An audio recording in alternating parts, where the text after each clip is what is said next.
Are you downsizing? Maybe need more room because of additions to the family, or possibly seeking that dream home you've always wanted? Well, Tim Eisner at Royal LePage Atlantic is the guy for you.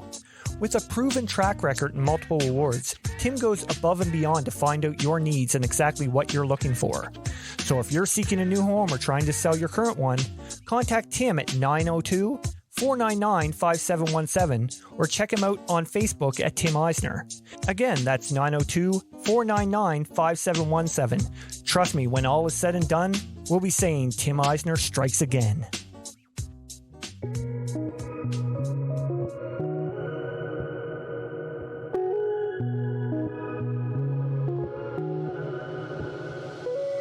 Hey, what is going on? Hope everybody's having a great Thursday, especially our neighbors to the south celebrating Thanksgiving. Welcome to another episode of Outside the Chute. I'm your host, Randy Frame. Hello. Oh, hey! Hey, I'm also one of the hosts. All right, this is different. I'm doing the intros totally different. They call me Hopey, damn it. Hopey. We got a WBSC Men's World Cup preview coming up. Excited? Excited. It's crazy. Yeah, I figured you would be.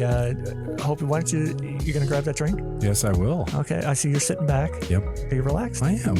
Well, here we go. I got the world in my palm, like camera action, it's on. I can't describe what I'm feeling, ain't never felt this freedom. I got the world in my palm, like camera action, it's on. Ain't never felt this freedom. Could you say that anything goes, anything goes, anything goes, anything goes, anything goes, anything goes.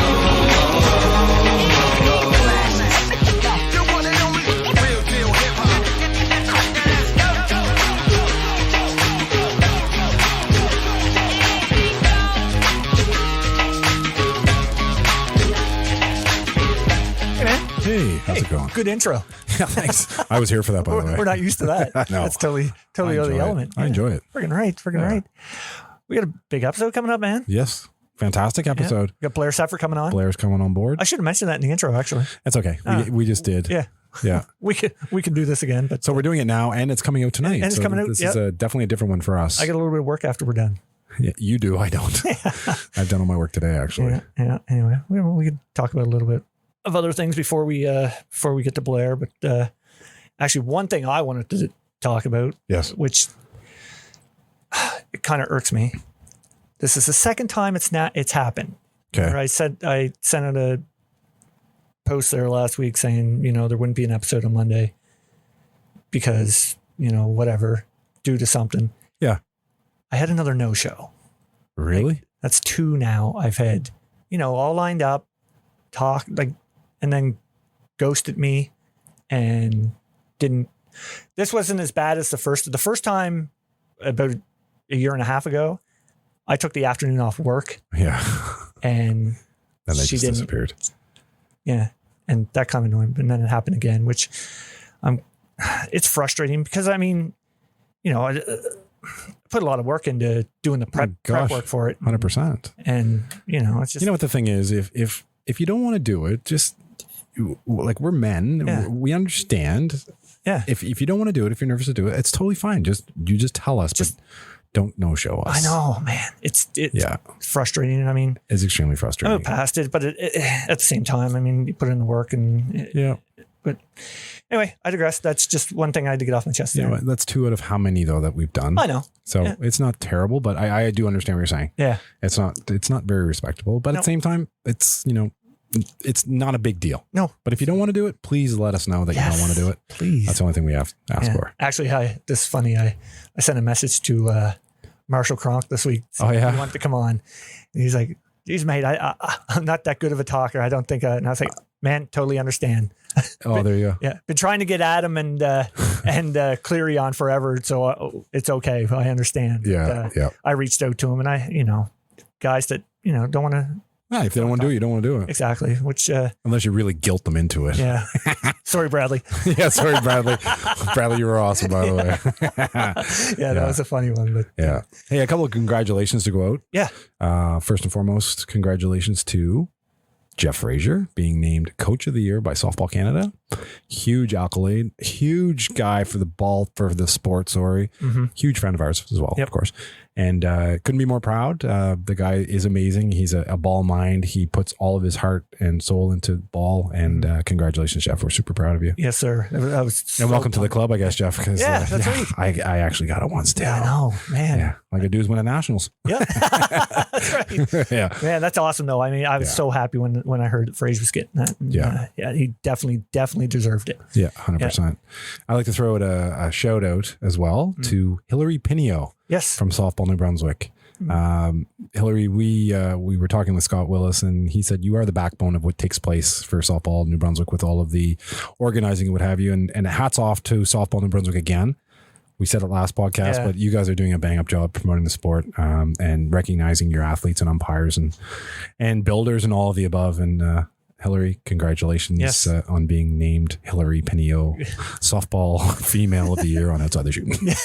Actually, she won one of our t-shirt giveaways. Oh, there you go. Yeah. There you go. You got your prize then. Yeah, you got 2 shirts. Anyway, shout out to you, Hillary. Great job, Hillary. Since we're doing the Men's World Cup preview, I have a couple things that I know you didn't see by the numbers that they threw out there yesterday, which, you know me, I love stats. I love numbers and everything. Yeah. There's a couple things that jumped out to me that they put, 1, 2, 3, 4, 5, like different things beside them, like for example, beside 1 was World Cup title to Argentina, defending champion. So they won one, you know what I mean? Yeah. 2 was the best result for Japan, Mexico, and Venezuela at previous World Cups. So anyway, there's second place. Yeah. So they had a couple here, 1,152. Okay. You know what that is? It's a number. Right. The number of Mizuno balls delivered for the use of this tournament. Holy fuck. 1,152? Yes. Holy. I know. Times $60 a dozen. That's a lot of money. Holy shit. 1,152. 1,152. What's another good one? FYI, I have 3 Canadian Tire bucket full of Mizuno balls that I bought last summer. Yeah, I do. Anyway, go ahead. Man, what was another one here I saw? Holy shit. 16. Yeah. Number of TV cameras across both fields. Wow. 9 for field 1 and 7 for field 2. That's impressive. Yeah. Here's one that is pretty funny. 14. Mm-hmm. That's the years old you have to be eligible to play in the men's softball. Can you imagine 14? He's shit. That's a phenom if you're playing at that age. I mean, even to be playing. I think Cole Evans is only 14, isn't he? And he's the captain. Hey, Cole. What's up, buddy? I'm kidding. That's awesome. That is awesome. Wow. I don't hear. Actually, here's one I want to. I'm going to ask with Seth. Who am I talking about? Blair, you Blair, dick. Jesus Christ. I said Seth. And you said ask a boot. Yeah. Were you from Canada? A boot. New dude, a boot. But 8. That's the most home runs hit in the tournament. Oh, shit, yeah. You think it'll be broken? I don't know, man. Pitching is fucking strong. I know. Yeah, I don't think it will be. Not this year. I don't think it will be. No, I don't think, especially now, number of teams is down to 12 instead of 16. That's going to be a hard mark to break. I know. Who hit them? Brian Rothrock for U.S. American. And Marty Kernigan. Oh, yeah. For Canada, the same year in 88. Wow, shit. Yeah. Wow. Yeah. I don't know. Bradley could do it in a game. That's what I was thinking that too. Like, if Bradley gets hot. Oh, I certainly hope he does. Yeah. That'd be amazing. Awesome.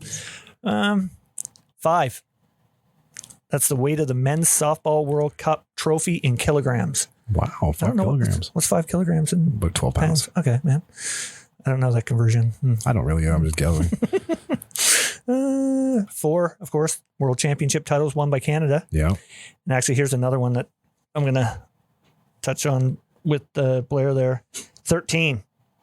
That's the number of men's World Cup medals that both Canada and New Zealand have. Oh, they're tied. They're tied. Yeah. Do you think they both come out of this tied, or actually don't answer that? I don't want you to answer it. Okay, I'm not going to. Don't answer it because at the end, like towards the end of the episode, we're going to do our predictions on top 3. So, gotcha. So I don't want to ruin it. Okay, I got one for you. I got a little number for you. Yeah. Did you know that in 1976, the final day was rained out at the WBSC World Championships? New Zealand, USA, and Canada were all awarded the gold medal. who the fuck got silver, or did they all get silver, and who the fuck got bronze? Is that the first year that everybody just fucking medaled, or that's a big party in the beer tent? Holy right there. fuck! I guess that's kind of a weird one, though. Eh? All three teams were awarded gold medals. Yeah, that's different for sure. Yeah, instead of going by how you were going into the playoffs or into the whatever they call it. Imagine being sitting there in the third, being like, "Oh fuck, we got gold! Fucking gold! We're going back to our country." Yeah. Oh man, that is that's cool, awesome. Well, I was talking earlier this week with Blair, and he told me he has a lot written down for this episode. Well, good, because Blair can't talk. Actually, Blair's going to be the first 3-time guest on the podcast. Wow, fuck, hats off. Yeah, so he could have a tie though when Scope gets back with a fucking medal around his neck. That is true. Get him back in the basement here and live. Couple beers and live. Anyway, let's get to Blair, and we're going to talk about the WBSC Men's World Cup. Fantastic. I live for the moment. Yo. All right, here we go. Opie, we got Blair back on the podcast. Blair, 3-time guest on the podcast. Blair, you're the first 3-time guest on here, eh? Is there a special prize for that, fellas? And hey, thanks. It's always good to be here. I love listening to you guys. Absolutely. The prize, it'll be on your doorstep. Watch out for the porch pirates, though. and the prize is you get to carry this podcast because you get to talk a lot. So hey, that being said, let's get into it. Top 4. Fire away. Top 4. You want to get right to it. Wow. Okay. So here's my picks for the final 4 in alphabetical order. Argentina, Canada, Japan, and New Zealand. I think those are pretty solid. I think in my mind, my sleeper pick, for what it's worth, is Australia. Mm-hmm. And honestly, the Steelers could easily supplant any of those guys in the top 4, and hell, they might even get to the gold medal game the way that they're playing right now. Absolutely. After watching that tournament last weekend, I mean, they definitely surprised me because I had Canada and Argentina playing in that finals right off the get-go. Yeah, I think you and a lot of people did. Yeah, and then you look and Argentina goes 1-4, and Canada wins 3 right off the get-go, and then lose 2 and aren't even the finals. So I mean, Australia definitely showed their colors last weekend. I mean, probably not even their full true colors. So I mean, they could be dangerous in this tournament. Yeah, I think you're absolutely right. They're a real sleeper pick. They've certainly got a lot of experience. We'll get into that. That Joe Todd, Kyle Smith, and Chris Abbott and I, we've been talking, a lot, obviously, and even in the lead up to that international invitational down in Palmerston, and afterwards this week, we've been burning up the phone lines and the chat rooms. And I think what certainly happened there is a factor we've got to consider in all this. And there's some things to take out of it, but I don't know that I'm going to give it full beans. Other than the injury factors, and that definitely could have a significant impact. But what about you guys? Who's your top 4? Hobie. Okay, I'll fire away. So also in alphabetical order, I have Argentina, Australia, Canada, and Japan. Okay.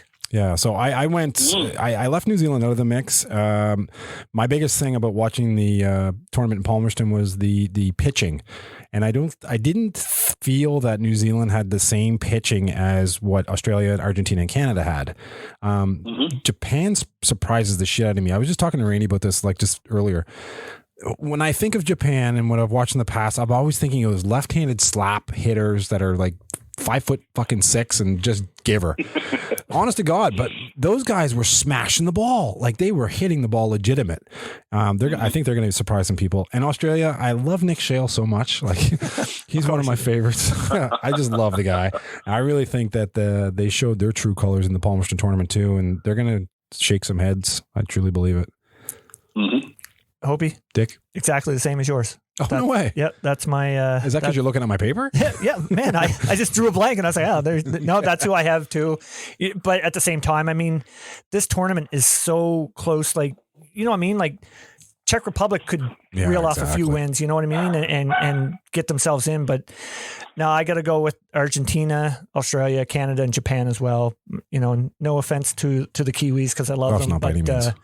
But yeah, that's my pick too, Blair. Okay. Yeah. All right. I think it's interesting, and I could easily see that. as we're going to go through the teams, I think you can certainly pick some holes in each of our selections. So, 100%. Definitely. When I look at Pool A, and I don't know if you guys want to start there with Pool A. Yeah, sure. How do you want to go? Sure. Let's go Pool A. To me, that's going to be a dog's fight, right? For that last spot. You've got the Czechs, US, and Cuba. And I think all of them are going to contend for that third spot to go into the super round. And I think it's really going to be fascinating to watch all of those games. The Czechs have got a bit of a younger team. They took a bunch of young guys, like a development team, basically down to Florida all the way back in January. And I got to watch them a bit there. They got beat up a fair bit. A bit of a long week for them, but that's how you build teams and build character. And hello to our good friend Jakub Kapriva, by the way, the team manager. He's one of the first guests on your show too. Yes, sir. Yes, sir. And they only have 3 returning players from 2019. Yeah, they do. And the key one though is Michael Holobratic. Yeah. And he's going to have to put this team on his back. And you know, he's more than capable of beating the U.S. and Cuba. And those are going to be their key games. Yep. And obviously they got to beat the Philippines on the last day, but they can't, in my mind anyway, they can't afford to burn him out against Argentina or New Zealand. So they might have to be a little strategic on how they use Holobratic and the games that he starts, because they got Cuba and the U.S. back to back on days 2 and 3. So those are their big games. Right. Merrick Malik, he pitched a stunning game against the Black Sox in Palmerston. Did he ever? He hit a big home run to boot. Holy smokes, what a great game. Yep. So maybe he gets the ball in one or both of those games against New Zealand and Argentina. I don't know. It's a real dilemma for the Czechs, because, you know, do you want to take your shot against those teams, or do you want to play strategic and win the games that you need to win to get into the super round? I think you got into the latter, right? The shitty part about the playing strategic is getting into the super round. If you're one of those bottom teams going to the super round, you got a long old dogfight ahead of you trying to cross over against one of the top 3 teams in the other division. Yeah, I hear you. And that's why I think it's going to be tough to get 3 teams from just one of the pools into the round, because you carry over your record against the other teams from your pool into the super round. And, you know, we can touch on how, I don't know, I'm not a fan of this current format, but, for the Czechs, they've got some youngsters on the team, as you guys said, Jonas Heine, Lucas Kubat, are a couple of the other pitchers. This is a learning experience for them. Obviously, this is not a weekend tournament in Illinois. They were on the tournament circuit this year in North America. That is a big step up. You got Nicholas Kloss, Thomas Klein. They're veterans on the infield. They'll help to stabilize the team. But there's some talent there. I think they're going to give the U.S. and Cuba a fight. And obviously you saw what they're capable of in Palmerston. They can upset somebody. Yeah, exactly. Sure. Yeah. And those guys that, you know, got to play on the ISC circuit this year, I mean, that definitely would have helped them quite a bit. Yeah, and I mean, you know, Michael Holobratic is top 10 in the world, maybe even top 8. He's a guy that can win them those games. And maybe they've only got to scratch out a couple of runs. And you've got some guys that can put the ball over the fence. So don't sleep on that team. I think they're pretty good. Awesome. Yeah, for sure.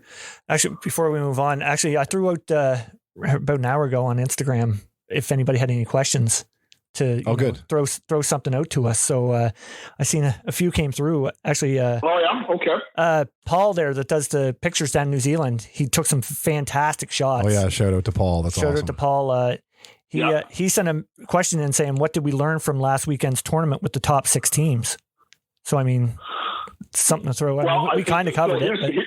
So number one, anybody can beat anybody else. Yeah. Right. Like there's some favorites, but if you let your guard down, you come out flat, and just look at Canada in the first inning against Japan. Oh shit. Yeah.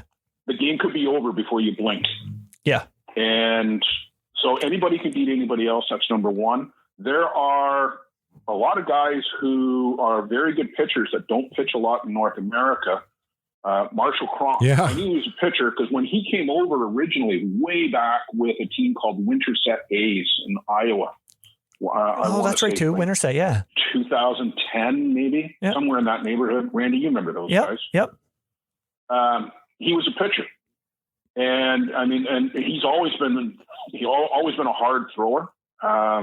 Maybe not the most accurate, but throws the ball really hard and has done very well in their national events down in Australia. But when he comes up here to hit. Right. And but he showed, obviously, you go back to back against Canada and Japan. You give up one run in 2 games against those teams, you're doing something. Yeah, definitely. You know, and he threw the week too. I saw a couple pictures of him on the mound during the week. So, you know, he's a guy certainly who he was the MVP of the ISC. He was the MVP of Palmerston. Yeah. You know, this could be the year of Marshall. Yeah, no. And well, that's the thing. I like watching the ISCs this year and, you know, all the coverage, and all of a sudden Marshall Cronk this, Marshall Cronk that. And I was like, what a sick name, first of all. Really though. But I mean, yeah, he's definitely coming into his own. So, I mean, it's great to see. I like, especially, you know, a guy that's been off the radar and then all of a sudden, you know, bursting upon the scene, and it's just stuff you like to see. Yeah, definitely. I mean, so don't count out Australia. I think was something else that we learned, even though you might have thought coming in without having Leighton Reed, and we're kind of jumping around a bit, but so that's one of the things that I learned anyway from Palmerston. Also, injuries. There are some key concerns, and you know, again, as we go through, we can touch on that. So that happened in Palmerston, and then rain.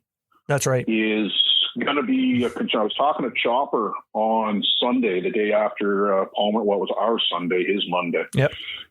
Isn't it great living in the future? I know. Well, yeah, I wish you'd give us lottery numbers. I want to get the winning lottery. Exactly. I just said that. Yeah. Weather could be a factor down there. It's not going to be super hot, but this is their rainy season, the beginning of summer for them. And I hope we get through the tournament unscathed. Oh gosh, me too. Hopefully. I want those games that are 7:30 and 8 o'clock our time to be on time and not be at 12 midnight. Yeah, exactly. Yeah. So anyway, back to Group A here, Blair. Okay. I mean, you touched on Czech. Team USA. Yep. Yeah, we did the Czechs. Team USA. They got a real nice team here. You got some vets, you got some younger guys, you know, Palazzo, Eric Ochoa, Cam Schiller.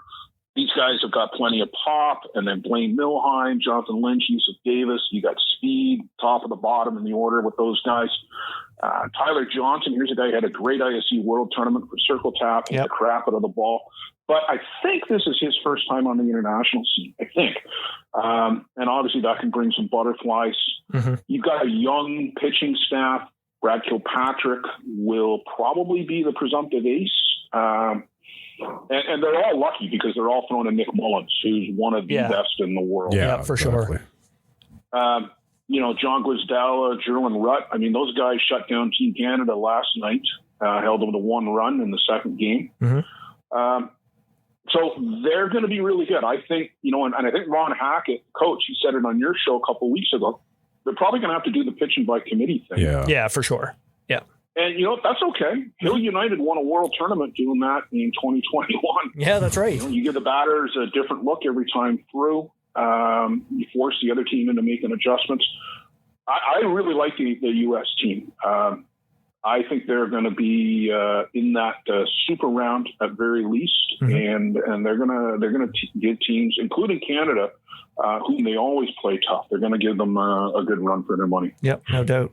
What do you got on the Kiwis? On the Kiwis, well, okay. First off, I did one of these preview type things for the Saskatoon newspaper back in 2015. Okay. And I called out the lack of pitching depth on New Zealand, and I said they'd regret not having Donnie Hale. Ooh. And I think Mark Sorensen must have taped that to their locker room wall. Like, he still references it. He did an interview a couple of weeks ago, and he said, well, they picked us for last, and I didn't say last place, but I said they were going to be in tough. But he still references this from time to time. So let me just say this right up front for Mark, that the Black Sox have got a ton of things going for them. Yeah. They're the Black Sox, right? They've got all the mystique, all the cachet that goes with being the Black Sox. You know that the Haka is going to fire up their home crowds like nobody's business, and they got all the history and everything that's on their side. You know that bat that the leader of the Haka holds up? They had a couple of shots of it in the dugout there in Palmisha on the weekend. It's got all the carvings and stuff on it. Yeah.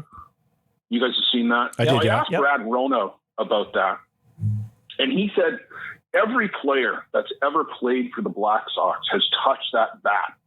So it has all the DNA of the players and the history of the team and all that.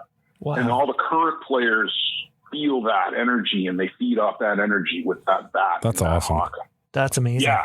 What a tradition. Right? Yeah, for I sure. love that. Wow. So, you know, it's going to be a madhouse at Rosedale Park when they play. You know, I mean, you guys remember Saskatoon in 2015 and how loud that crowd was, and how that fired up the guys. So it's going to be exactly like that for the Kiwis, right? Yeah. Yep. And the thing is, every time they've hosted, they've medaled. So They do. yeah, They do. Yeah. But don't you think there's some holes on this team? a little bit. Yeah. Yes. So Mark talks about not having Jerome Remeke at third base, and he didn't play there at all in Palmerston. He's the best third baseman in the world. Yeah. So I don't get that. He's also the only left-handed hitter on that team too, which is it's strange. interesting. I don't know that it means anything, but he's the only lefty on that team. But he's also one of the few ISC stars on that team, right? Like Benny Anoka, obviously. Mm-hmm. Benny's battling a knee injury, it looked like. Yeah. Tommy Anoka, Cole Evans, but Daniel Chapman and Josh Pettit, both great pitchers, but neither of them are number ones on their ISC club teams. Yeah. Chapman's coming off back surgery, for God's sake. That's right. And yes, he walked 10 against Canada, but he's never going to get close to that in a World Cup game. He'd get hooked before he got. Oh yeah, for sure. Yeah. But but it looked like he's got still a long way to go to get back to the top of his game. Like he walked 10. There's some challenges there, and I think there's some unproven and untested position players there, especially at the international level. And, they haven't toured with this team, right? Mark has talked about that in the WBSC podcast that came out a couple of weeks ago. Yep. And guys, when they're on your show and Beyond the Dugout and some of the other podcasts, they all talk about the chemistry that gets built when they go on tour. Mm-hmm. And they didn't have that luxury this time. New Zealand's been a bit of a closed shop for the last 2 years because of COVID. Yeah, that's right. They've been playing club teams, and they didn't even get to Japan, which they've done in the past too. So I'm not sure that playing club teams is quite the same thing. No, it definitely isn't. No. And you guys said that they always medal at least when they're at home. My good friend Chomper, Jason Gerbies, he tells me that they did similar things in 04 and 13. When New Zealand hosted. They played a bunch of club teams and they got beat up and bloodied, but look how that turned out in 04 and 13. They won the gold medal those years. Yeah. So don't sell this team short, but I just think late in the tournament, they're going to look down the dugout and really wish that Ty Barterillo or Wayne Laulu was ready to come off the bench. Yeah. Yeah. Those guys have got a lifetime of bats against Waymo Mata and Sean Cleary and Adam Volkert. Yeah. Yeah. It's not the same. It's not the same team that you've seen over the years. Yeah. You look back and I mean, you have, your Thomas Macchia, Brad Rona, Mark Sorensen, Patty Shannon, guys like that. And you're like, Jesus, that's a tough squad that we have to face. I mean, nothing to take away from the Kiwis. I mean, they have a fantastic team, but I mean, they don't have those big names, so to say, you know what I mean? Yeah. Maybe this is the time for guys like Cam Watts and Tawny Mumu, and maybe they're going to establish themselves in the next 9 or 10 days. Yeah. But the Black Sox have yet to beat Rio Koyama or Japan in the last 5 years. Right. Mm-hmm. And if they get to the super round and they got to get by them. They're going to need to beat both Japan and Canada, assuming both of those countries are there. Mm-hmm. And that's just to even have a chance to make the medal round. So I know you guys didn't pick them. I did. But I think that they're going to need to be at the top of their game, as is everybody for that matter. But, they're going to need to be at the top of their game. And one of the teams that's going to be interesting in Pool A is Cuba. Yes. And, this is only their third World Cup, and they were 10th in Prague. But when, we all watched back in April at the Pan Am qualifier, and they walloped the U.S. in the bronze medal game. Mm-hmm. And they can hit, and they can play defense. Mm-hmm. Oh, for sure. And then, and so Randy, here's some good news for you too, because both of their pitchers, one's 44, the other's 47. Oh, there we go. So you still got some hope, right? Like, don't give up hope here. You might be go. the national team yet. I got to start working out right now. Yeah. Should have like 30 years ago. 30 years ago. Alain Roman is 44. Wow. And Guzbel Pluton is 47. Holy shit. That's incredible. So, yeah. Props to them. Props to them. Good. Yeah. So these guys, they're going to be a bit of an unknown quantity. Mm-hmm. Like the Czechs haven't seen them. New Zealand hasn't seen them. Yeah. There's just another team. Don't take these guys lightly. No. So there's not other than maybe the Philippines, and even there, you just got to be careful. Yeah. There's going to be some really good ball played in Pool A. Yeah. And we haven't even touched on Argentina. So let's talk about them. The hunters are now the hunted. Yes, sir. And I think I mentioned that to oh my Julio. God. Julio, holy. Me? Yeah, to you. I'm looking at you. I'm drawing a blank there. Holy cow, our pal Julio. Yes. I mean, we mentioned that, what it was like going into this being the hunted now. And of course, Julio's such a great guest to have on here. Oh God, he's the beauty. He let us know. He was so relaxed on your show a couple of weeks back. And I thought it was brilliant. Kyle Smith and I talked about this just the other day. I thought there were a couple of things he stood out to me. One of them was he's coaching the team to get the best out of his players. He's not coaching necessarily to win. Yes. But he thinks when he gets the best out of his players, they should win. They should win, yeah, exactly. Mm-hmm. Yeah. Mm-hmm. Right, because they've got the depth and the skill and everything else. And then just the way that they built their team. They brought 3 pitchers, and because that's how New Zealand has always been. Interesting. Yeah. And arguably New Zealand's only got 2, although they've got a couple of other guys who clearly can throw Peter Rona amongst them.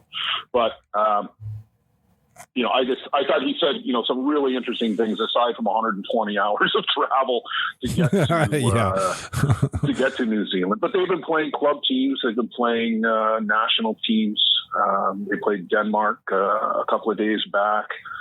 They played in that Ramblers tournament and they won that. They played Ramblers a couple of times, I think, too. So they're getting their work in. These guys, it's got to be, a little bit of a concern because you are going to be what everybody is gunning for. Mm-hmm. And that is a different dynamic for them, although it certainly didn't bother them at the Pan Am qualifier back in April. No. And, they didn't have a lot of offense against anybody down in Palmerston other than the Czechs. Yeah. Actually, Hopi and I were talking about that, before we even start recording here. We didn't really get to see a lot of their stuff. Did Waymo pitch much down there? Not a lot. Okay. They're just building him into it. Right. Yeah. He didn't throw much. You're absolutely right in Palmerston, but he did throw in that Ramblers tournament, and he's been throwing during the week. And that might be a little bit of gamesmanship by Julio and the group to not put Waymo out there on the mound.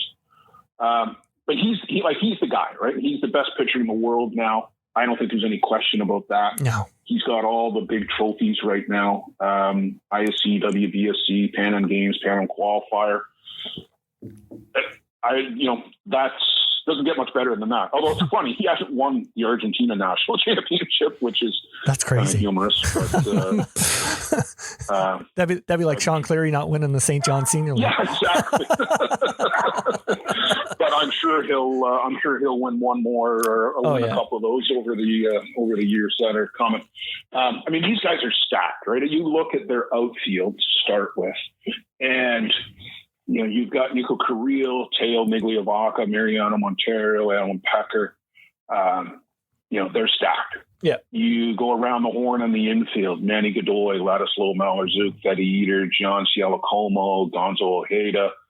Juan Cruz Zera can play anywhere.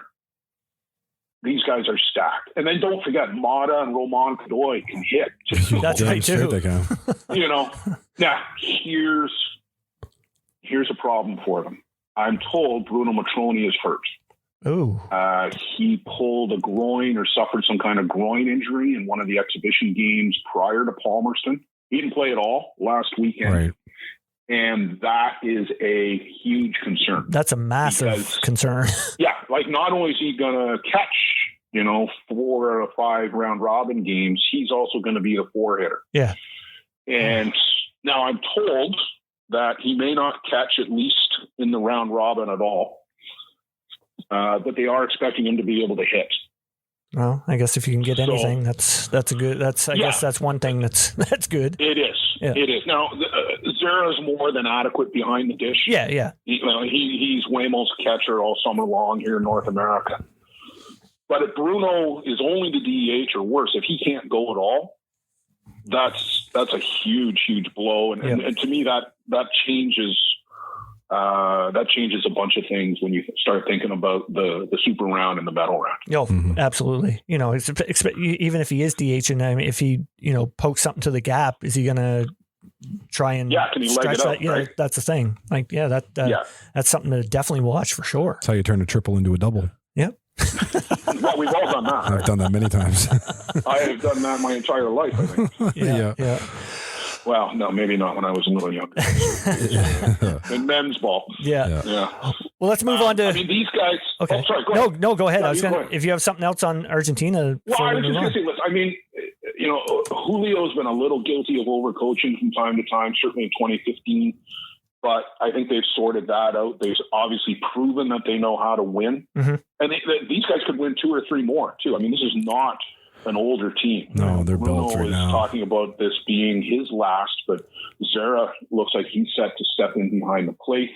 I don't expect them to stub their toe on any kind of overconfidence based on the way they played in April. I don't see that as a concern. Mm-hmm. So they're my favorite. But they're far from home and cooled, right? Like you guys talked about this, and we talked about this off the top. This is the most closely contested World Cup in history. Yeah, and that's what's going to make it so fun to watch. That's why I'm going to pay that $10. That's why we're all paying the $10 for the streaming, and what a deal that is. And we should throw that out there. GameTime.sport. If you want to watch the games, you can go on there. It's $10 to watch the entire tournament. That's a deal. Yep. Like, for sure. That is a deal. And you can watch those games on demand afterwards, too. Like, if you're not going to catch up on your sleep like I am going to be doing, and then, staying up next weekend when the games get a little bit into the morning, the very early morning, you can just you can get up in the morning and watch them on demand. That's right, too. That's a phenomenal deal for, and kudos to the WBSC for putting that on. But all those guys on your show 2 weeks ago, right? And great show, guys. Congratulations. Thank you. Thanks. Getting Julio and Ron and John Stewart. But they all talked about it, right? The competition is so tight. Mm-hmm. Yeah. So tight. It's going to be fun to watch. It's going to be super special. This crazy format, like one bad game and you might not advance. Yeah. Either to the super round or the medal round, right? Like you can't afford a game off. No, that's so true. And I guess I don't know. Sorry, I was going to say I'm not a huge fan of this. Yeah. I don't know. What do you guys think? Like, do you prefer the page format or? I certainly don't like the super round format. I know John Stewart didn't like it very much either. What I was going to say was that, all the preparations they're putting in prior to the tournament starting, I think they played, I don't know how many number of games, like about 11 or 12 exhibition games prior to starting. Like Scope had mentioned to me that in 22 days, they'll play 21 games, something crazy like that. Yeah. Or they could potentially play 21 games. Yeah. In November, December. That's a lot of ball. Yeah. I don't know. I as far as this format goes, I don't want to judge. I want to watch this tournament and then judge it. You know what I mean? And see what it's like. Mm-hmm. So I don't know. I don't really want to judge it yet. Okay, Randy, how'd I get off the hook? I got that. Yeah. Maybe you should change the name of the show to Off the Hook. or on the fence. Yeah, on the fence. I'm on the fence. I am your host, Randy Frame, on the fence. All right, let's go to Group B here, Blair. All right, Group B. To me, the key game in this one is Venezuela and the Aussies. Yes. And if you assume, and maybe this is an assumption, but if you assume Japan and Canada are the co-favorites, then the winner of that Venezuela-Australia game should advance to the super round, barring any other upsets. Right. Yep. Yeah. And, there was a rumor that Venezuela wasn't even going to go and that Singapore might take their place because they finished third at the Asian qualifier. They beat India in the bronze medal game there. Oh, yeah. But I'm glad Venezuela's there because I think Venezuela is, they've got a very recent history of medaling in the WBSC World Cup. And I think they make it that much more competitive especially on Pool B. Mm-hmm. But remember, they didn't qualify. They didn't even make the super round in Paraná back in April. They got this wild card entry. Oh, I didn't know that. Yeah, so this is a bit of a turnover cycle for them because the four teams that qualified out of Paraná were Argentina, Canada, the U.S., and Cuba. Right, that's correct. Oh, okay. Yeah. So, you don't have the guys like John Zambrano and Edwin Linares and Yair Chirinos and those guys. Now, you got the one and only Rafa Flores, and I love Rafa. I love watching this guy. And don't wander off your base because you'll get picked off. Yeah, yeah. You still got Rogelio Sequeira and Jorge Lima. But the pitching, it's nowhere deep as it used to be. No. I looked at the preliminary roster, and Eric Urbanea was on there. And this would be his 7th World Cup. Wow. If he is. So, he's ageless. Mm-hmm. But Luciano Lafrano from Softball Premier TV, he says that a lot of their better pitchers are based in the U.S. now. And like guys like Luis Amaya and Eder Pineda, Eric Chaparro. And those guys, I guess they're not in consideration. Really? Wow. That's the rumor. Yeah. So it's not true, but they're certainly not on the team as far as I'm aware. They weren't on the prelim roster anyway. Right. So I'm not sure about the pitching depth for Venezuela. Maybe they'll have some guys that'll surprise us. Mm-hmm. But but I think they certainly got more than capable position players. They can, they're going to hit, and they're going to field the ball really well. Oh, for sure. Yeah. So we have. Are we going with the Aussies or are we going with Japan here? I would go with the Aussies. Okay. And I guess the big question here is what does Adam Folkert have left? Yeah. He started against New Zealand in Palmerston, but I think that was the only game he played in. I think. And you look back at the North American season, it was very obvious that he wasn't 100%. Mm-hmm. Yeah. You saw that in the game where Hill lost to AWP when Adam came out of the game, and the last pitch he threw, he just cut short his leap off the mound, and you could just tell that the groin he had nothing left there. Yeah, he looked good in Palmerston though. Like he definitely looked good down that tournament last weekend. And actually, one thing that was actually, here's another question from Instagram that actually I noticed from last weekend as well. Tom Prescott. Do you know Tom from Great Britain? I know the name. Yeah. He actually wrote it. He said you have to ask the question like he would say it though, please. I can't. I don't have an English accent, man. You're not doing the British accent. I can't do it. No. Anyway, he said I noticed the Aussies, which it was Folkert because I saw it. He was using a pitching card on his arm. Did you guys see that? I didn't. Kind of like too. Yeah. And he was wondering, is that something? Wow. And I was like, what is going on? Like, why is Adam staring at his arm? But yeah, he had something on his arm. Like he was, I don't know if that's something that they're going to go with to try and, get away from the signals. They would try to incorporate. I think they will. Yeah. I think that with Lang Harrow, who's their coach, expat Canadian, he's a big proponent of not using the finger signals for the catcher. Okay. I can remember all the way back to when they brought their junior team over and toured way back in 2005. And that Adam was on that team back then, but they would use signals like they would, like they're almost like a third base coach. It was 2 taps on the shoulder and then down to the hip and back up to the wrist and that kind of stuff. So it was like hand signals as opposed to using, 1 for the rise, 2 for the change, and blah, blah, blah. Right. So it wouldn't surprise me that they're going with the wrist card. I don't know that you'll see a lot of that ever in the men's game, to be honest, because it's not so much coaches driven as no, that's right. Yeah. Yeah. When you watch NCAA ball, the girls, we've talked about this before, everything is from the dugout. Yeah. And I mean, that's like, you have a guy like Jeremy Manley there at Arizona State pitching. Like, I mean, we all know how good Jeremy is. I mean, he's probably relaying to the catcher what to throw, and he's getting paid top dollar to do so. Yeah. And I think from what I understand too, a lot of it is, this is what we're going to do in certain situations. Right. Yeah. Right. Like if there's a runner on, we're going to do this and that kind of thing. So, I was a little surprised to see that, but I didn't see it on anybody else. No. That's the only, I noticed it as well. And thanks Tom for bringing that up because maybe it was nothing. Maybe he's just trying to fucking throw us off. Like, who knows? He's like right now, like he'll listen to this tomorrow. Maybe, hopefully he'll be like, oh, I got them. I got them, mate. I got them, mate. Yeah. But I mean, we can't not talk about Australia and Shalesy. Okay. So, I mean, of course, I think they've got a ton of international experience with guys like Shales, with Marshall Cronk, Josh McGovern, and Josh White have played lots of WBSC and international stuff. Mm-hmm. But they got 3 or 4 young kids too, including Lang Harrow's son Matthew, who I saw playing some second base at one point against Canada, or maybe it was against New Zealand? I forget which.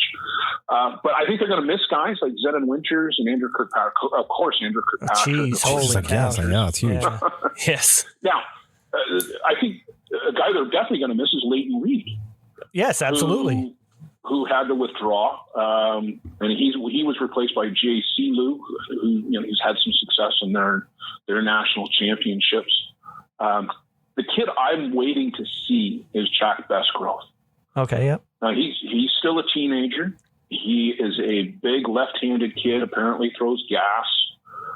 Nikki was talking this kid up on Dust Up a couple of weeks back. That's right, too. Yep. So is it possible that the Aussies have got themselves yet another big, tall left-hander who could be their ace? Yeah. That's great for the rest of the world, huh? Great for the rest of the world, right? And I mean, and guess who struggles against lefties perennially? Yes. Canada. Yep. So, here's a scenario for you. You throw Jack Besgrove for first time through the order, 2, maybe 3 innings. You come in with Marshall Cronk and then get Adam Folker to throw the 7th. Yeah, it's pretty sick, actually. Yeah. Yeah. Pretty good. And again, I mean, here's a team that, is going to give everybody all kinds of trouble. Oh, so absolutely. I do not sleep on this team. As I said off the top, they're my sleeper pick to go through to the medal round and maybe even win it if you get all the stars to align. Yeah. All right. Let's talk about the Japanese because they're the number 2 team in the world and for a damn good reason. Yeah. Well, Hopi, I was telling Hopi, watching that game against Canada there last weekend, I don't know why I have it in my head that I picture them, they're total small ball players, but man, they can rake the ball. Mm-hmm. Mm-hmm. Their game has changed. They've still got a couple of guys at the top of the order who are going to put the ball down. And but a guy like Hikaru Matsuda, Godzilla. Yes, Matsuda. Right? That was his nickname when he was playing in New Zealand pre-COVID, Godzilla. That's who it is, Hopi. Yeah, we were talking about him. Yeah, he was the top player back at the 2019 WBSC. Okay, all right. Double threat, pitches, hits. Certainly didn't look like he'd lost anything. He had a massive bomb into the wind against New Zealand. Mm-hmm. And this is his last go-around. He said in their playoff championship in Osaka, which they just had November 5th and 6th, And they had a big ceremony for him, just like they have for Mulally. Mm-hmm. So he's going to want to go out on top. This is his 5th World Cup. This is such a good team. Rio Koyama, he's the ace. He graduated up from the U19 team that won gold in 2016 in Midland. And of course, he's a guy who went toe-to-toe with Mata for 10 innings back in 2019. But they got a couple other guys too. Like they got 5 really good pitchers. Wow, it's a good problem to have. Yeah, exactly. A guy by the name of Yuro Yamawaki. He just won the league championship for them a couple of weeks ago. Okay. They've got a lefty by the name of Takuro Kawano, and he was the top pitcher in the Japan League last year. And again, here's a guy who could give Canada problems because they've always been challenged by lefties. Right. Yeah. Kawano was the lefty who came in the last couple of innings against Canada and Palmerston and shut them down for the last couple of innings. But that game was over in the first inning. Yeah. Oh, well, we were talking about that. Zippy wouldn't have made it through the second batter if that was a meaningful game by any means. Yeah. But the point in mentioning all these guys is just the depth, right? Yeah. 5 guys, including Kento Okazaki, who's a top-notch pitcher. 5 guys who you could pitch, you could get all 5 in one game. Yeah, it's pretty cool. Actually. And it's because they're just move on to the next guy, right? Like they've never had a problem with just, okay, this guy's given up 2 hits and we're going to move on to the next guy, and then the next guy, and then the next guy. Man. That's a great problem to have for a coach, though. It's a great problem to have. What pitcher do you use this game, right? Wow. Their catcher is their captain, Tayo Kataoka. This is his 5th World Cup. That's pretty impressive. Yep. He and some of the other guys, and I was just reading this on their league website, they're pretty pissed about what happened in 2019. Like they thought that they were going to win that game, and they think that this is their year to finish the job after that heartbreak. Okay. So they're pretty motivated. One of the guys that hit the home run against Canada, Kazuya Toriyama, he was the league hitter and the MVP in 2021. The guy's 30 years old, but this is his WBSC debut. Oh, wow. Wow. Yeah. And he's kind of like their Babe Ruth. He's a bit of a rotund guy, but pounds the ball. It's funny, Blair, you saying this because Rainey and I were talking kind of off. Well, we weren't recording, obviously, and we were talking about Japan and their hitters, and I said, "Fuck!" One guy looked like he just stepped out of the fucking all-you-can-eat buffet and then just came out and smashed a bomb. Like, swear to God, he didn't look like an athlete at all, but he friggin' smashed it. I know. That was that fella. He is a stick. Yeah, he's a stick, and Chopper was telling me the same thing. Yeah. That. He's a ball player, not an athlete. He's John Kruk. Oh, wow, yeah. Geez, what a comparison that is right there. Johnny Kruk, wow. Yeah. Wow. But these guys are going to be really good up the middle, too, with Yasumi and Une. Une is the top of the order, the small ball specialist, I think. Yeah. Hopi that you're thinking of. Yeah. So is this their year? Joe Todd thinks it is. Okay. So... I like Joe. Never really liked Joe. I don't know. I mean, I'll tell you something. It's not an upset if they do. No, absolutely not. Gosh, no. Absolutely not. Right? No. All right. So our guys. Let's go with the boys. Our guys. And, big last minute change. Ty Sebastian and Devin McCullough out. Mm-hmm. Tough loss with Devo. And it certainly changes the pitching plans. But I think adding Ty gives the coaching staff another right-handed hitting option, and certainly the way that they've used Ty in combination with Zippy, Zach Pierce in the pre-games, that's a pretty potent combination, and they might be the guys that they go to against Denmark and South Africa. Because Kyle and I were having this debate. Like, there's a ton of pitching depth there, obviously, right? Yeah. They've got 3 guys who would be aces on most of the teams there: Cleary, Pierce, and Scove. And all 3 throw hard. They've got 3 or 4 pitches. They've all got world-class changeups. They're all horses. I love this combination of Cleary and Schofield. I can't even tell you how much I love it. It's amazing. Right? Cleary throws in the low 80s.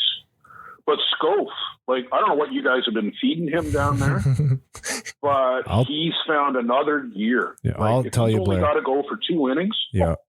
This guy has been nonstop, like all summer, all fall, all winter. We were out like it's freezing cold outside, and he's out just snapping the ball. He doesn't stop. I heard you guys in the Ty Sebastian show. Yeah. Like, I don't blame you. I wouldn't want to go into the. Well, especially when it's 4 degrees out. we feel bad. We feel bad. We feel bad for Patty Stewart here that has to catch him. Yeah. Oh, he's just got to have pancake hands by this point. Yeah. We were talking about it, like Scoff's ball. I've not seen him throw this hard before. No, neither do I. He's, and I mean, yeah. It looks like it's fucking 90 miles an hour coming in there. Yeah. Like it's unbelievable. I'm really impressed with how hard he's been throwing. Yeah. And if he's not having to go to full 7, he's not having to pace himself, right? So I think that's right. Part of the difference. Yeah. And I really like that combo. And I think, and again, it's the coaching staff has got to make all these decisions. I'm glad they're the ones, not me. But, yeah, really. You go with Zippy and Ty against Denmark and South Africa. And then you go with Sean and Scoff against Australia and Japan. Yeah. And because you want to win those games. You want to win those games. Sorry, yeah, Denmark. And South Africa. Yeah. Sorry, what did I say? Denmark and South Africa is where we'll go with Sippy and we also have Venezuela. That's what I think, right? Yeah, now, those games are back to back. Yeah. Which that's right too. Kind of a wrinkle in the schedule too, right? Yeah. And maybe you just go with Sean and Scoff every other day, but that means that you're going with Pierce and Ty against Australia, and I'm not sure you're going to do that. Like, no, Pierce had a bit of a rough outing against the U.S. too, like 8 hits in 4 innings. But you know what? He showed down in Argentina back in the spring. He can gut it out in a tight game too, right? Oh, for sure. 1-0 against Guatemala. Yeah. I'm fine with giving Zippy the ball, but he might be on a short leash in that game. Yeah, I actually wouldn't take it away from Ty either. Ty could very well start some games, and maybe in a reverse role, Zippy comes in and closes out those last 2 innings as well in those other games, because Ty is no slouch, man. No. That guy he's impressed the shit out of me this summer. Oh, he's had just a whale of a summer. And, I was pretty instrumental in helping to get Ty onto the Gators back in 2016. Yeah, and that's awesome. Watch Ty coming through in, he talked about his midget and junior career. They won a couple of ISC youth division in Canada East tournaments that we put on as well. And that's where I first got to watch Ty play back I think it was 2011 in Kitchener when they were with their first year midget team with that Wired and Red Devils team. Oh yeah. And I've been impressed with him all along. I made sure we got him with the Gators in 2016. He worked his way into a starting position there. It would not surprise me if he's starting on the infield somewhere by the end of this tournament. Yeah. Mm-hmm. He can flat out hit. Yeah, he can flat out hit. And Randy, as you said, the pitching is quality too. So, I mean, maybe he's the DP. Yeah, exactly. Yes, yeah. Exactly. It's interesting. I think, you look at the starting lineup. I think Maddie's going to start on the left. Obviously, Maddie Waugh. Yep. Bradley Ezekiel in center. Although Bradley in center. Bradley, what? I know. It's a shock. I heard he can hit a little bit. Yeah. I also heard he's got a bit of a nagging injury, so let's hope that that's healed. He did start against the U.S. last night, so good. That was good news. And I think the team that they put on the field against the U.S. is probably the starting lineup. It looks like Quentin Bruce has grabbed that spot in right field. Okay. And I'm fine with that. I mean, he's hitting the ball really well. He runs like a deer, so it's a good spot for him. Yeah, great kid, young kid. Yeah. I think Mason, Shane Boland, Justin Laskowski, he's been their best hitter down there. Yeah. I was going to bring him up. He's definitely impressed me that last weekend. Yeah. Yeah. I think I don't see anybody knocking him out of second base at this point. No. Could be Corey Jones at first. It could be Tyler Pauley at third, and then Derek Mason moves over to first. Yeah, Blair, what's the skinny on Hilly? I was just about to say that. And we saw the brace on his arm when he was doing the interview. The pitch in the New Zealand game on his wrist, and they took him out. He's had an X-ray; it was negative, but they held him out of the rest of the Palmerston tournament for precaution. But I don't think he's played since. And So maybe he's had another X-ray, but that's what happened. He got hit, and it was funny because they started streaming that game, and I talked to Chopper about it. They were battling the elements down there. Yeah. It's no surprise, electronics and rain don't go well together. Unreal. Yeah, it's crazy. Huh? And so that game, they started streaming it, and then they got a bit of weather. They had to pull the cameras down, and then they got them back up. And in the middle of all of that, Jason Hill got hit with a pitch. Oh, shit. Yeah. So that's what's happened there with Hilly. Well, hopefully Hilly can, I hope he can get in because, I mean. Oh, I really was hoping for him to play. Yeah, for sure. Yeah, exactly. I mean, it's, there's a few guys, probably Hilly's in that camp where this is probably their last go around. Yeah. And, but there are a couple of nagging injuries. And I think that is something that, the depth on this team can help with that, because if Bradley does need to sit or just be the DP for a couple of games, you can play Brian Avery in right field, move Quentin Bruce around or move Matty Waugh around. But you've got a lot of depth, and you're not going to lose much in the hitting department either. No. So. And I think, you're going to see guys like Sebastian in hitting, Tyler Paul, grand slam the other night in against Auckland Maris, 2 home runs. Yeah.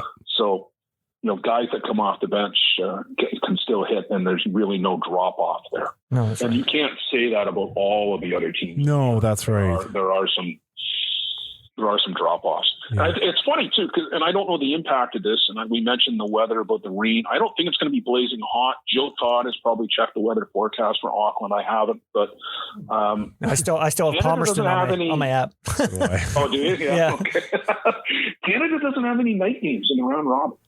Yeah, I noticed that. Which it's a bit strange, because you'd think that Canada would be a bit of a draw for the fans. Yeah. It's good for us for watching. Yeah, clearly it is. And I don't know about you guys, but I'm quite happy that the games are going to be like 8 p.m., 9 p.m., whatever it is in the Eastern time zone. But I might have thought Canada would get some of those night games, but Japan looks like they're in the 2 games that don't feature the Black Sox. So is what it is.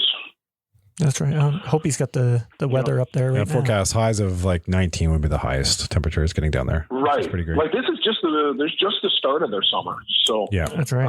It is a bit of the rainy season. Let's hope we get through it unscathed, as I think I said earlier on the weather side. So, but we've seen it in the past in New Zealand. You go back to 1976. Yeah, we mentioned that there in the intro. Yeah, like they rained out the final. Yeah. So and everybody got a medal. And everybody got a gold medal. Yeah, that's hilarious. Yeah. I wanted to touch on. Sorry, go ahead. Oh, sorry. You go ahead. Go ahead. No, I just wanted to say. So as far as Team Canada goes, I think the pitching staff going with 4 pitchers that are 4 capable pitchers. Yeah. It's fantastic. My thing, watching the Palmerston tournament, of course, and listening to the exhibition games, is our hitting hasn't really come alive yet. And I think that once that starts, and once, a couple guys get a couple hits, and then it kind of gets contagious, that's when we're going to become unstoppable in this tournament. And that's what I'm excited for. Yeah. Because Randy, you and I were talking about it. I said, our pitching has been like Cleary and Scove. Fuck, I love Scove so much. You already know, that, but he's just impressed the shit out of me. And Sean Cleary is Sean Cleary. Cleary's going to do what Cleary does. Zippy had the bad outing against Japan, which is fine. And John left him in there, not to hang, but to, you got to learn, you got to become better. You got to do what you have to do. This is where you have to work. Yeah. Work your way through it. And I think, as I said before, I'm so impressed with Ty Sebastian. Like I think that capability wise on the pitching side, we're 100% the top team pitching. The hitting for me right now, until I see it start, I'm a little skeptical of that. That's right. I was hoping the Auckland Maris game maybe was the tonic for that, because they pounded 8 home runs. Yeah. 12 runs total, 14 hits. But then Jerlin Rutt shut them down. And John Wisdala held them down. And no offense to those guys. No. But they're not pitchers that should be holding down Team Canada. That's right. That's right. So I think you're absolutely right. Once it starts, it'll be contagious. Yeah. Hopefully. And look for Bradley Ezekiel to get it going. Look for Derek Mason, who had a good weekend in Palmerston, and that's a good sign. Yeah. look for them to get it going. Justin Laskowski may have to hit in the middle of the lineup right now. Yeah, even Shane. Okay. I mean, Shane has to turn it around a bit too, obviously, and I think he will, because that's just. I mean, never count out Sarge. Fuck, I'll never count him out. Never, ever, ever. and Boley as well. Boley, I mean, the guy's the captain of the team, in my opinion, and he's calling all those pitches. So love I think, that guy. Yeah, fuck, I love that guy. I think we're going to be okay. Yeah. I like to see Mace turn around. I think it'll be fine. You look at 2017. They were the best team there. They effed up in one game, and that was. And then I was interested to hear John Stewart say that that's on him. It took the players off the hook for that. Yeah. The players, I think, own some of that collectively, not individually, not at all individually. No. Collectively came out flat against Australia the next day. Like what happened against New Zealand was on the officials, quite honestly. The tournament officials should have never had that game restarted in that weather. No. That was horseshit, and it should have never happened. That's right. And you would hope that in a world event like that, the officials would know better. They didn't, clearly. Yeah, especially when you're the host team. But what's on the players was the next game against Australia, where they were flat as a pancake. Yeah. Yep. That's not the right time to be flat as a pancake. No. So, I have Canada coming on top in that division, and and Argentina in the other one. And look, no disrespect to South Africa, Denmark, the Philippines. We're not really covering them tonight. No. They got some excellent ball players in those teams. Kim Hansen from Denmark, he's more than capable of shutting anybody down on a given day. So don't count them out. The Philippines have got a couple of guys. Leo Barreto is a decent pitcher. They got a 20-year-old kid by the name of Julio De La Cruz. And I think it's just great that they've got a 20-year-old pitcher, having some youth coming. That's great for their program. Absolutely, yeah. And I do want to give a shout out to my man Tadima Kakana, TK from South Africa. Played on our 3 cheers team at the IC World Tournaments 2018. Oh, right on. TK, love you, brother. Right on. But these teams are playing for different goals than the top 6 or 7. Yeah. Mm-hmm. But as Julio and John and Ron all said on your show, don't count out an upset here or there. No. And that could really complicate things for the contenders if somebody does stub their toe. Yeah. Social media will be ablaze if there's an upset right off the get-go. Yeah. I can tell you yes. Can you imagine the Saudi Arabia holy shit? Yeah. equivalent? That's right. Yeah. That's insane. Yeah. They gave that whole country the next day off. Actually, you know what? I just thought of that'd be brilliant. Yeah. Before we move on, I just thought of something. The Botswana team that had those really hard throwing pitchers. Are they still playing or? They are. Yeah, they are. They actually, and both of those pitchers played in Alvinston this year for the Alvinston Aces team. Oh, really? Okay. ISC, finished 3rd in ISC 2. And they have a good program there in Botswana. They finished 2nd to South Africa in the African qualifier, but there was only 1 berth. Oh, okay, that makes sense. Well, back in when it was 16 teams, they would have been in. Yes, yeah, they would have been in a 16 team. Or what about when there was 22 teams? Back in '96, we were going through some stats. There was 22 teams. That's crazy. Yeah, well, and then back then you had teams like the Bahamas competing. Well, the Bahamas actually medaled, didn't they? Yes, they did. In 1980. 1980, yes. That's wild. I mean, the funny thing is, you go online and you go through the history of this tournament, and there's some things that you find on there. You're like, what? What's going on here? Well, there's even a country on here I can't even pronounce its name, for Christ's sakes. Lesotho. Yeah, what is that? Oh, Lesotho. Isn't that like a community within South Africa or something East, like that? Yeah, perhaps. East London, South Africa. Yes. Yeah. They hosted back in 2000. There we go. Yeah. Yeah, you hear the Kiwis talk about going to East London and Canada that's right and the too. US. They were all scheduled to stay at that kind of like the university. That's right, and the Kiwis stayed there while the US got on the bus and went to hotels. Yeah, that's right too. And I think Canada did too. Yeah. Yeah. All right. Well, let's. We could do a whole show on crazy moments. I know. At the WBSC, but we'll save that one for another time. Yeah. All right. So back to the Final Four. Yep. All right. So, like I said, I've got division winners Canada and Argentina, although you could coin toss, I think, in Pool B for Japan. Mm-hmm. So that would mean they'd be bringing 3-0 records into the super round. Japan and New Zealand, I've got it 2-1. And then the U.S., I'm taking the U.S. to come out of Pool A, and Australia in Pool B. So they would come in presumably with 1-2 records, maybe, or maybe even 0-2. Depending on how they do, right? That's right. Because you bring in your records, and I guess it's only 2-0. Maybe I've got that wrong. I guess it's only 2-0 because there's 3 teams from each pool. You can only play the other 2 teams. Yeah. So they'd be 2-0. The second place teams would be 1-1, and presumably the third place teams might be 0-2, but they could also be 1-1. Regardless of how it works, I think the super round is just going to be some super ball. Oh, absolutely. Period, right? Like New Zealand and Canada, New Zealand, Australia, those are going to be barn burners. Canada, Argentina, that's maybe the new rivalry. The U.S. always gives Canada fits. Yeah. Japan are just so good. But I guess ultimately, as I said off the top, my top 4 were Argentina, Canada, Japan, and New Zealand. Mm-hmm. That was alphabetical order. You guys had Argentina, Australia, Canada. Yeah, Australia and Japan. Right. Okay. So that was the difference. You guys had Australia and I had New Zealand. Yeah. Okay. So and not to slight New Zealand by any means. This is just a pick out of the year. Yeah. I love my Kiwis. we have a lot of listeners that are in New Zealand, so I love you all. Yeah. And Mark, please don't post any of this. No.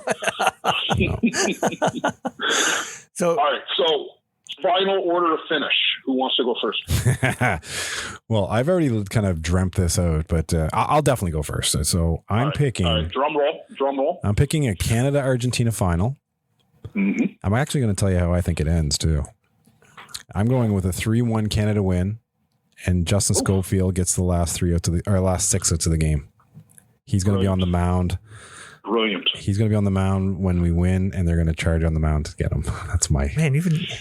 I love it. I love it. But and then I'm picking Australia to finish 3rd, and Japanese team out of the medals. Okay. Out of the medals. Okay. All right.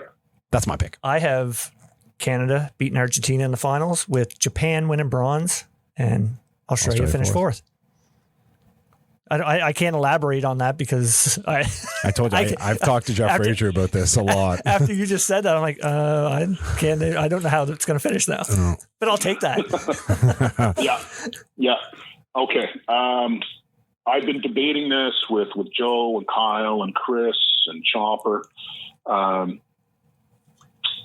4th place, New Zealand. Okay. Bronze to Japan. So gold medal game, Argentina and Canada. So Hopi, do you want the pick from the head, or you want the pick from the heart? No, mine is heart and head, just because I'm brainwashed because I love Scove so much. Right. You just tell us what you think. Well, I know, so that makes me feel I know what you're going to say. Yeah, to me this is a repeat of the ISC championship game. And Quemo Mata ran a small village on base. All right. Yep. And gets the strikeouts when he needs them. I won't give you a score, but I think it's probably kind of similar to maybe to the Paraná championship game, where Canada's up early, but Mata bears down. No, that's what my head is saying. Oh yeah, I know. Okay, if Bruno's hurt, if Bruno can't go, it could be different. And that is, like I said earlier, that could be different for who's in the finals, really. Yeah. Right? Yeah, it could be. Now, like, Canada's got all the tools to win this tournament, right? Mm-hmm. This is an upgrade on the team that went to Paraná. But there's a lot of what ifs, and there could be injuries throughout the tournament. Hell, Australia could be in the gold medal game. Yeah, for sure. Right? Yeah. You could have the U.S. sneak into the medal round. That was Ron Hackett's goal, to get into the medal round. Yeah. Yeah. And I could easily see Canada winning this game, right? I mean, they've got all the tools to win it, like I said, and wouldn't that be awesome, right? To see Schoaf, Cleary, Boland celebrating again, Mason go out on top. That'd be awesome. Because he said this is his last road trip. Yeah. Hilly as a goal, Maddie, and then the young kids. The young too, kids, right? Quentin Bruce and Ty, guys like that, Zippy, getting this taste right off, earlier in the career, that's going to be huge for their development moving forward. Yeah, I totally agree. Totally agree. And that's what the heart says. That the head just says, I look at what Huemo Mata did in the ISC. Mm-hmm. And that Gremlins team is the best hitting team in fastball, and they stranded a small village, and I can see that happening again, just because Huemo Mata is that good. Yeah. Totally so agree. I know it's not popular. And this will be your last time on the podcast, by the way, Blair. You know what's funny? I know. I bet 3 strikes and you're out. Julio's going to listen to this there tonight or today now, and he's going to be like, "Yes, Blair, Escalator." Luciano will be cheering for Argentina, maybe too, or maybe for Canada. He loves Canada. Oh yeah. That's right. Can't wait to come back. Yeah, That's can't awesome. wait to come back. Yes. But it's funny, this team is kind of right at the end of their prime, right? Like this might be the last go round for a bunch of guys, and because I don't think we know where the next World Cup is, do we? I don't believe so. I don't think we do. I mean, it's been rumored for Prince Albert. Well, that's what I hear. That they're the Canadian bidder. But I don't even see a men's World Cup on the calendar for 2024. They've got 6 world championships already on the docket in 2024. And they did want to go back to a 4-year cycle. So that would mean 2026 right. would likely be the next men's softball World Cup. Shit. Okay. And so that's a long way off. It certainly is. It is. I hear Czech wants to bid again for Prague or maybe somewhere else. So that could be a tough decision for the WBSC. They want to grow the game in Europe. Mm-hmm. And then if there's, the one after that, I heard New Zealand wants to bid again for the one after that. But yeah, I'd love to see Prince Albert get it. I didn't get out to the World Juniors that they did. Unfortunately, my schedule just couldn't accommodate it. But the guys that were there said they put on a great show. Yeah. The ballparks were phenomenal. Huge support from the city. Yeah. And I think they'd be a great. And traditionally, that's kind of how it goes in Canada. You get the World Junior one as kind of a warm up, and then That's right. for the men's event. Yeah. Can you imagine one in St. John's, Newfoundland? Framer, we have to go after press passes for this shit, man. I know. And some sort of sponsor to fucking fly us out there. But can you imagine one in St. John's, Newfoundland? You're not allowed back there, are you? It's, I did the 2016 Canadians there, and it was crazy. All the people there, and we were trying to put something together for this year, and it didn't work out. But, yeah, it's unfortunate. Yeah. I think it'd be great if Argentina got their fiscal and financial house in order, and a World Cup went to Cardinal Stadium. Can you imagine that? Paraná, that would just be electric. Holy, and if they could add stadium seating in there, oh my Jesus, that would be that'd just be crazy. Unreal. Yeah. Softball City in Surrey would be unbelievable. Mm-hmm. Can you imagine bringing the men's World Cup to Oklahoma City? Oh man, that'd be sick. That would be sick. Yeah. Yeah. I don't know if it comes close to the NCAA stuff, but wouldn't it be great if it did? Well, I mean, if you can get the build up, well, especially now with the way social media is, I think, it could be built up enough that you would get the people to come and watch it. I think so. Yeah. I think so. Imagine having over 10,000 people in the stadium. Holy shit. That'd just be insane. We'd be going there. We would definitely be getting press passes. That would be a road trip. I'll meet you guys in Toronto. We'll get a flight down to Oklahoma City together. Yeah. We'll just go on Canva and make those press passes. I TikTok it. Okay.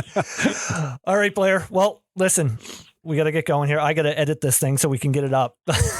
Oh, you have to get it out in I gotta get 45 minutes. I got to get it out in 45 minutes. Yeah, you set yourself a deadline, didn't you? Yeah, I did. Catch up on your sleep.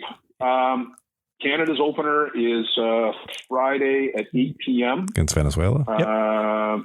Against Venezuela at 8 p.m. Eastern in Toronto, 9 p.m. for you guys. I can't wait for it. I really can't. I'm so excited about this tournament. It is. It's great that we finally got things going, and thanks for the opportunity to blather on here tonight. Hey. It's always great talking to you. We need you here to give us all the info. We appreciate it. It's always a pleasure having you on, and we appreciate your knowledge. And I wish I had half of what you know about ball, to be honest, and players and following it and getting to follow it. And anyway, certainly appreciate you coming on, Blair. It's always a pleasure. No, fantastic. One of these days we'll do this in person. Absolutely, man. Okay, Blair, take care. We'll definitely be talking back and forth while this thing's going on. Yeah, for sure. Yeah, you bet. All right, buddy. Take care. Cheers. All right. Man, great talk. That guy's a fucking encyclopedia. 100%. 100%. Yeah. You know what? We just did this, and I'm hyped even more for. I'm hyped. I'm going to go hit balls off the tee. Yeah. No, I mean, you know what? We gave our predictions. It's no slight on any of the other countries. No, not by any means. It's so tight. You know what? Everybody sits around and says, who's going to win the NHL? Who's going to win the NBA? Yeah. You know what? This is our sport.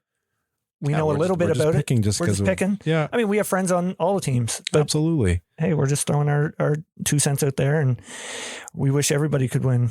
A lot of it's lightly based too, to be honest, for you and I, because we don't have the luxury of what Blair has, seeing a lot of the IC circuit and seeing all these guys play. That's right. And we're basing it on what we follow on social media, what we watched in Palmerston. Yeah. What we get from, talking to Scove. What we get from Guy. Yeah, exactly. And, at nationals, seeing the Canadians, we know what the Canadians bring. Yeah, exactly. Yeah. Like I look at those guys, they're all young, but they're my role models. Yeah. They really are. Yeah, man. It's crazy. I love every bit of it. Yes, the best sport on earth. 100%. Enjoy it. So again, if anybody wants to watch this, you can go to gametime.sport. Online, you can purchase a tournament pass for $9.99. I don't know. Do you know if that's US or I actually don't know. I don't care. I have no idea. I'm getting it. But you can purchase tournament pass and you can watch everything live. And trust me, you're not going to want to miss this. This is going to be such a fun tournament to watch, and hopefully the Canadians come out with the gold medal. And if you just want to send us your visa numbers by text, we'll take care of it for you.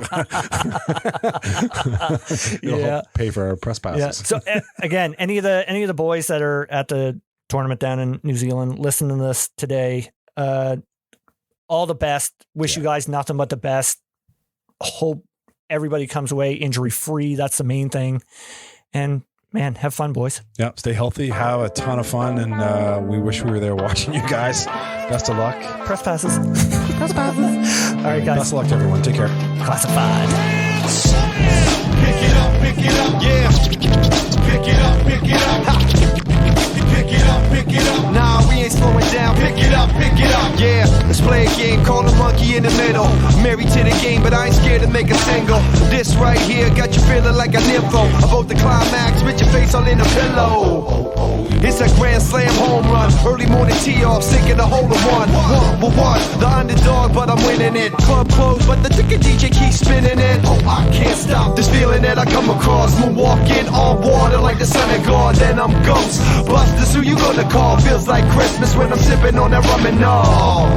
It's a bonus on your paycheck. It's when the wifey surprised you with day sex. Yes, it's going on that first date. It's taking her over dinner and she offers to pay. That's a grand slam. Move the Oakville way back. I'm swinging for the fence. Grand slam. I got a couple of drinks, got weed and some money to spend. That's a grand slam. I'm feeling brand new, like no I can't lose. That's a damn good day to me. That's a damn good day to me. That's right, and that's a damn good day. Pick it up, yeah. I'm trying to give a bit of great advice. You in a dark place, this could be your ray of light. It's a feeling that could make you nice. I'm trying to take these people higher. It don't matter if you're afraid of heights. Right. It's like that back massage. It's a bachelor party over your last hurrah. Feels good, don't it? Enjoy it while you can, cause this all stops when the record ends. There's three types of people I know that tell the truth. Kids, drunks, and those who nothing to lose. I'm on on my last drink though, but got no weed to smoke. Oh, just found a joint in the seat of my coach. That's a grand slam. Pull the upfield way back, I'm swinging for the fence. Grand slam. I got a couple of drinks, got weed and some money to spend. That's a grand slam. I'm feeling brand new, like no I can't lose. That's a damn good day to me. Said I'm feeling brand new, like no I can't lose. That's a damn good day to me. Grand slam. And that's a damn good day to me. Pick it up, pick it up. Nah, we ain't slowing down. Pick it up, pick it up. I'm a tall, skinny white dude, born and raised out in Enfield is where I'm still living today. Nah, I never went Hollywood, heaven forbid. And a big up to my hometown for letting me live. I'm feeling it and feeling energized, like I worked out and got some exercise. It's that game-winning goal. It's getting home from work. It's smelling your...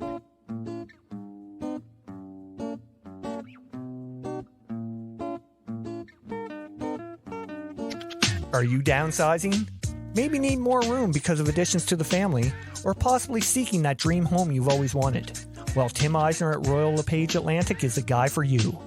With a proven track record and multiple awards, Tim goes above and beyond to find out your needs and exactly what you're looking for. So if you're seeking a new home or trying to sell your current one, contact Tim at 902-499-5717 or check him out on Facebook at Tim Eisner. Again, that's 902-499-5717. Trust me, when all is said and done, we'll be saying Tim Eisner strikes again.